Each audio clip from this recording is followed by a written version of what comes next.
guys, it's Miss Works at Lamy Martial Arts Academy. Today is Lil Dragons class, and it is Friday, May the 8th. So, Lil Dragons, for the past couple of weeks, we've been doing our safety skills, and our safety skill for this cycle was health safety. So, you've heard us talk about germs, and remember, germs are really small. We can't see germs with our eyes. If you actually wanted to see what a germs look like, you would have to have a microscope and actually look through a microscope to see them.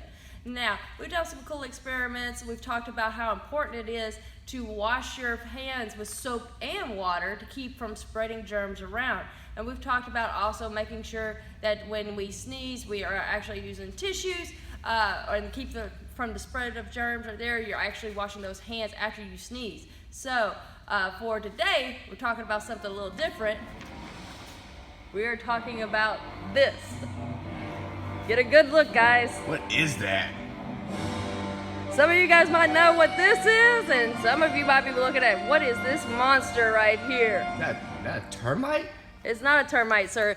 This is actually called, well, since there's only one, it's called a louse. But they actually have a lot if you actually get them. They're called lice, head lice, right here.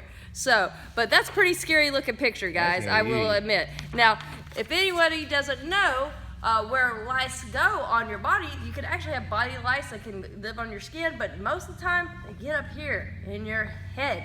No, I don't have lice. You don't have to zoom in on me. I was just wanting to check. So, I mean, Miss Works doesn't like talking about this because it kind of gives me the itchies and the creepy crawlies. Because look at this thing.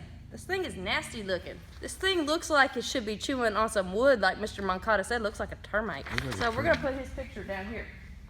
So, head lice. Head lice are really common in daycares. They're common at schools. You know, sometimes if you get sent home with a note telling parents, hey, a child in your class has head lice, that means everybody has to start checking their children to make sure, because they spread really, really fast. So we're going to talk about how head lice will actually spread. Now, of course, you know, the louse that I showed you right here, it's not really that big in real life. I zoomed that up so you guys can see what it looked like. Really, in reality, it's about the size of a pinhead. Now, they're not as small as germs. You can see them with your eyes, but they're really, really tiny little bugs that can actually get inside your hair. And they love getting inside a lot of hair right there. So these are kind of some of the ways that they get transferred. Now, a lot of kids will end up with head lice. You don't hear a lot about adults ending up with head lice. Why? Because kids like to share everything, okay? They share their germs, they share their stuff. So here's how head lice goes from one person to the next.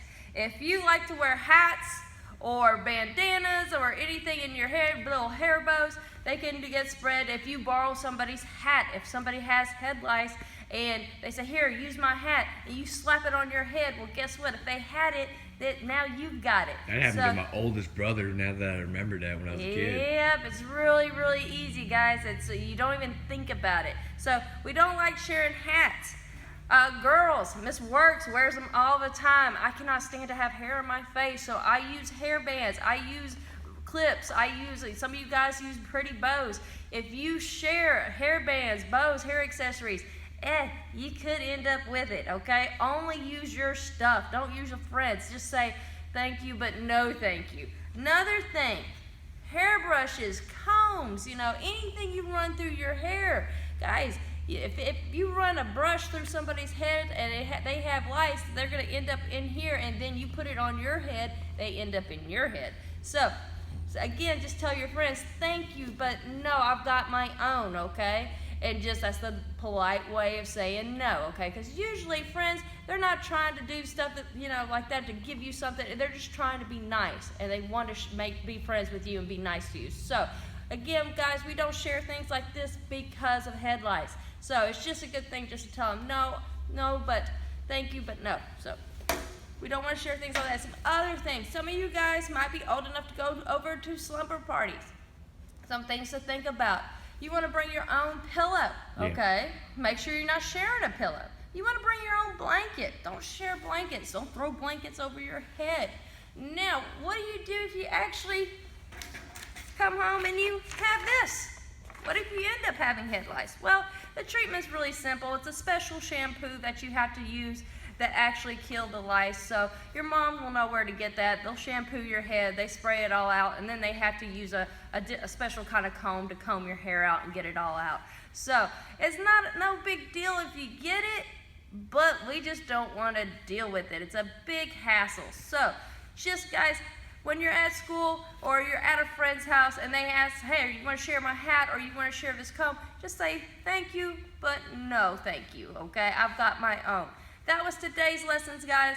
Now, we haven't seen the ninja in the past couple of weeks. I think he's been on vacation. I want to see the ninja. I never got to meet the ninja. Mr. hasn't gotten to meet the ninja. Maybe we arrange a meeting with Makata and the ninja. Yes. But he has sent me a postcard. He is going to be coming back from vacation. Where's he at? Well, that's top secret information, sir. I'm sure he'll divulge all of that when he comes back. All right. Will we find out possibly next week? Yes, we will find out. Ninja will be back on Monday. So, guys, tune in on Monday. Make sure you see the ninja, see where he's been for these past couple of weeks. All right. Now, guys, we miss having you guys up here. We could not do what we do without our students. We are very, very grateful to have you guys. We are still running our canned food drive, so if you guys, moms, dads, if y'all want to donate canned food, we will have our box out there between 10:30 and 4:30 during the day. So just feel free to drive by, drop something off, and we'll make sure we get that donated for you guys.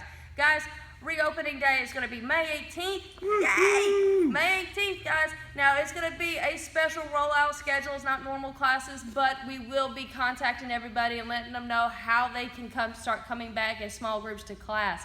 So make sure you guys are staying tuned into your Facebook. Make sure you guys are checking your text messages. We will notify everybody by either text, Facebook, or even phone calls, okay? So make sure you guys are watching. If you have questions about how we're going to do this, don't hesitate to give us a call. Guys, we miss you guys. Can't wait to see you in the next class.